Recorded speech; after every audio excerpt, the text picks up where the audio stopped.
warahmatullahi wabarakatuh. Berjumpa kembali dengan saya, Nita Pujiwidarti, calon guru penggerak angkatan 9 dari Kabupaten Blora. Video saya kali ini berisi tentang koneksi antar materi modul 2.3 coaching untuk supervisi akademik. Selamat menyaksikan.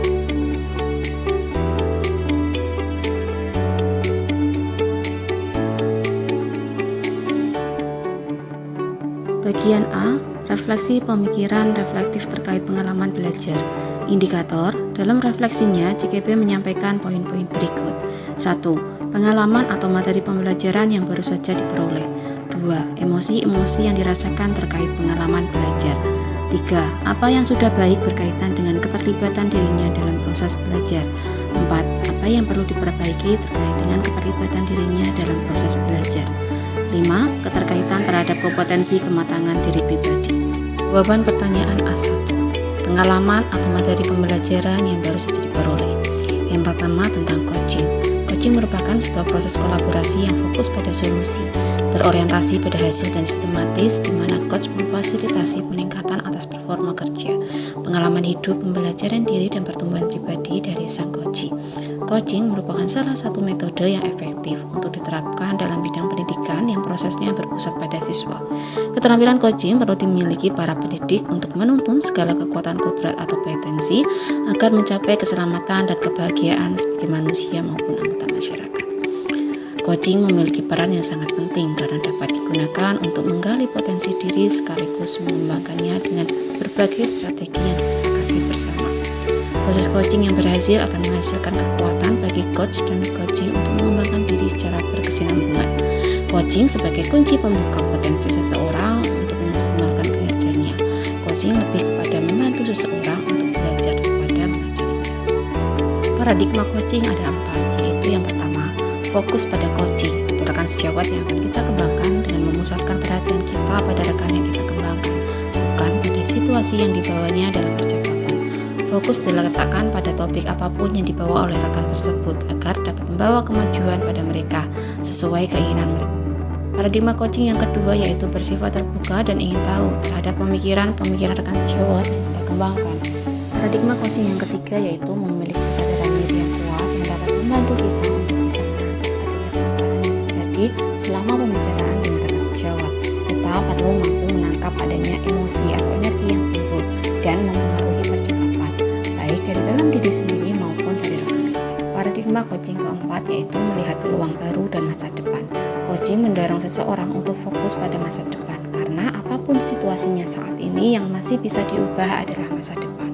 Prinsip coaching ada 3, yaitu yang pertama, kemitraan. Dalam coaching, posisi coach terhadap coachingnya adalah mitra.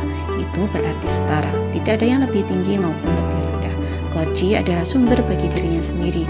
Coach merupakan rekan berpikir bagi coach dalam membantu coach belajar dari dirinya sendiri. Prinsip coaching yang kedua yaitu proses kreatif. Pada saat kita menggunakan prinsip coaching dalam mengembangkan kompetensi diri rekan sejawat, maka percakapan yang berlangsung adalah 2 arah.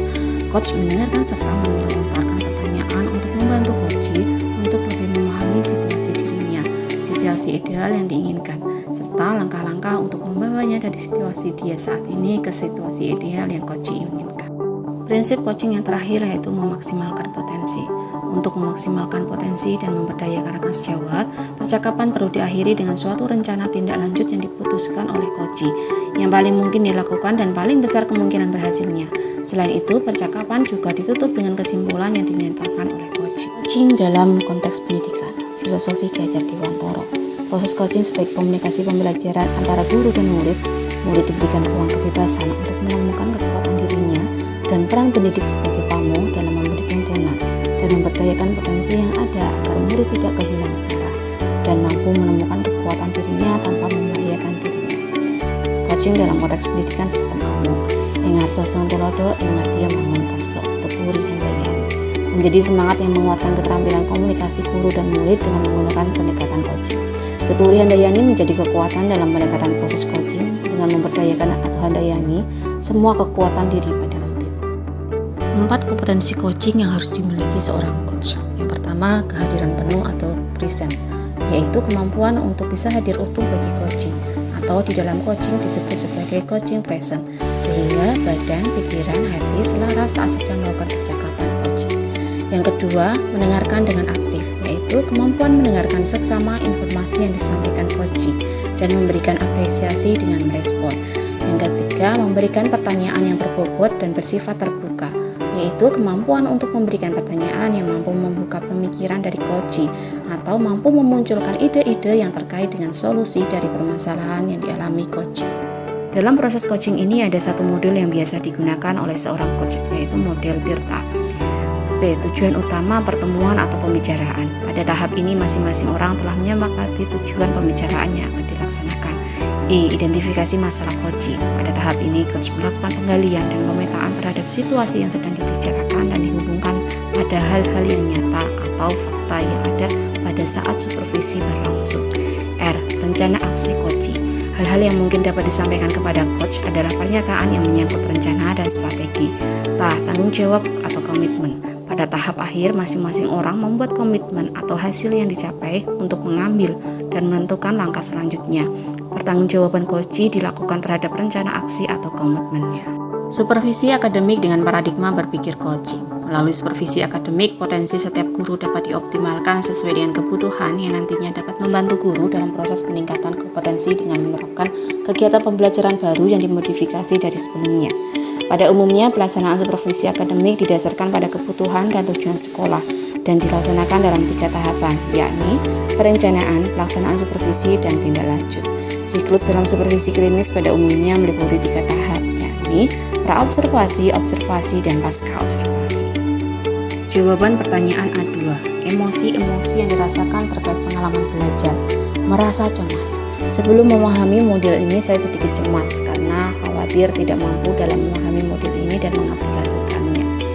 Yang kedua, tertarik dan senang. Setelah mempelajarinya, saya mulai tertarik dalam mendalami modul ini dan merasa senang bisa praktik dengan rekan CGP dalam ruang kolaborasi dan demonstrasi kontekstual. Yang ketiga yaitu merasa optimis.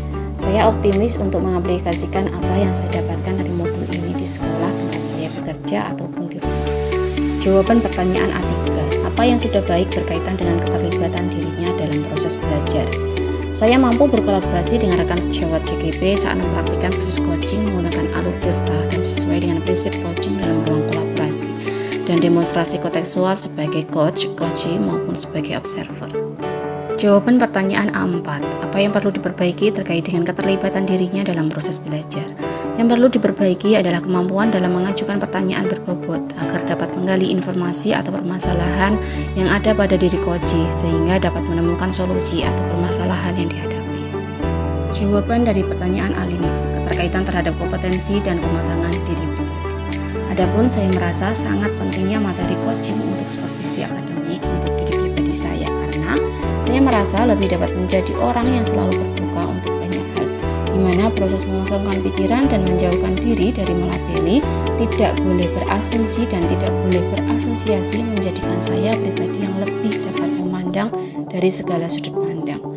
Dalam hidup banyak yang tanpa kita sadari akan berbeda di setiap sudut pandang orang lain dan proses coaching ini mengajarkan saya untuk dapat menjadi pribadi yang lebih bijak, terutama dalam mengambil keputusan. Saya merasa kompetensi saya mulai berkembang, ditandai dengan mampu mempraktikkan proses coaching menggunakan alur Tirta baik sebagai coaching maupun supervisor. Bagian B, refleksi analisis untuk mengimplementasikan dalam konteks CGP, indikator. Dalam refleksinya, CGP menyampaikan analisis terkait topik dengan indikator sebagai berikut. Yang pertama, memunculkan pertanyaan kritis yang berhubungan dengan konsep materi dan menggalinya lebih jauh. 2. Mengolah materi yang dipelajari dengan pemikiran pribadi sehingga tergali wawasan atau insight baru. Yang ketiga, menganalisis tantangan yang sesuai dengan konteks asal CGP, baik tingkat sekolah maupun daerah. Yang keempat, memunculkan alternatif solusi terhadap tantangan yang diidentifikasi.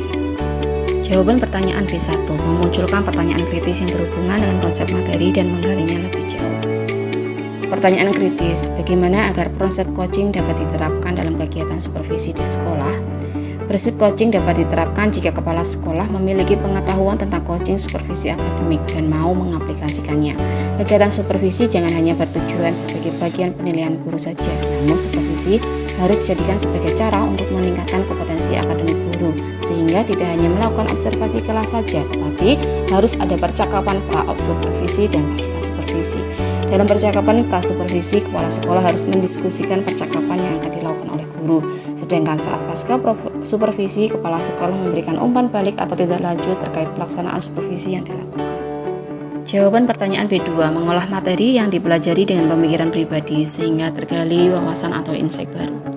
Coaching dalam supervisi akademik dapat berpengaruh dalam terwujudnya pemimpin pembelajaran yang berpihak pada murid.